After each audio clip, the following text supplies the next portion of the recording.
কয়েক মাস কয়েক বছর অপেক্ষা করার পর যখন পারমিশন পেয়েই গেলাম, তাহলে চলো চলেই যাওয়া যাক। আজকের ডেস্টিনেশন মায়াপুর। অনেক ঝামেলা, অনেক আপত্তি, অনেক বাধার পর অনেক কষ্টে আমরা বেরিয়েছি। এখন প্রায় ভোর 4:30। আমরা এখন যাচ্ছি বিশ্ববাংলার দিকে। রাস্তাটা পুরো ফাঁকা। ভোর 4:30, তখন প্রায় কেউই ছিল না। এখন আমরা চলে এসেছি বিধাননগর। এখান থেকে আমরা ট্রেন ধরবো কৃষ্ণনগর সিটি জাংশন। ট্রেনে উঠে আমরা একটা ভালো সিট পাই জানালার দিকে, দেন বসে আছি, অপেক্ষায় আছি কখন আসবে কৃষ্ণনগর সিটি জাংশন। ফাইনালি আমরা প্রায় পৌঁছেই গেছি কৃষ্ণনগর সিটি জাংশন। এখান থেকে নেমে আমরা টোটোয় করে হুলোরঘাটে ঘাট পেরিয়ে আমরা চলে এসেছি মায়াপুর। এবার যাচ্ছি টোটোয় করে মায়াপুর। প্রায় 5 মিনিট লাগবে। ওই যে দেখতে পাচ্ছেন, বহু অপেক্ষার ফল এই যে। কি সুন্দর লাগছে না? অদ্ভুত এক মায়া, অদ্ভুত এক ভালোবাসা, সব কিছু জুড়ে আজকে। ও ভয় পাবেন না, আমরা সোয়েটার পরে আছি দেখে।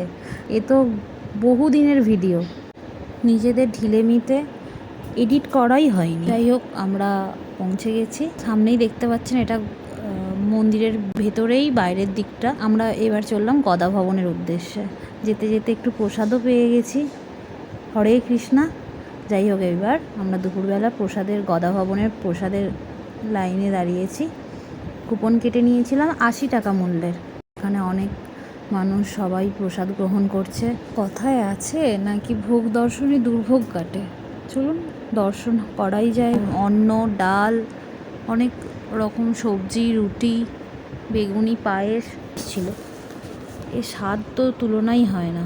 প্রসাদ গ্রহণ করলাম, এর কোনো তুলনা হয় না। এ স্বাদ অমৃত। তারপর আমরা বেরিয়ে পড়ি একটু বাইরের দিকে ঘোরার জন্য। মন্দিরের চারিদিকটা বেশ ভালো ঘুরে দেখলাম।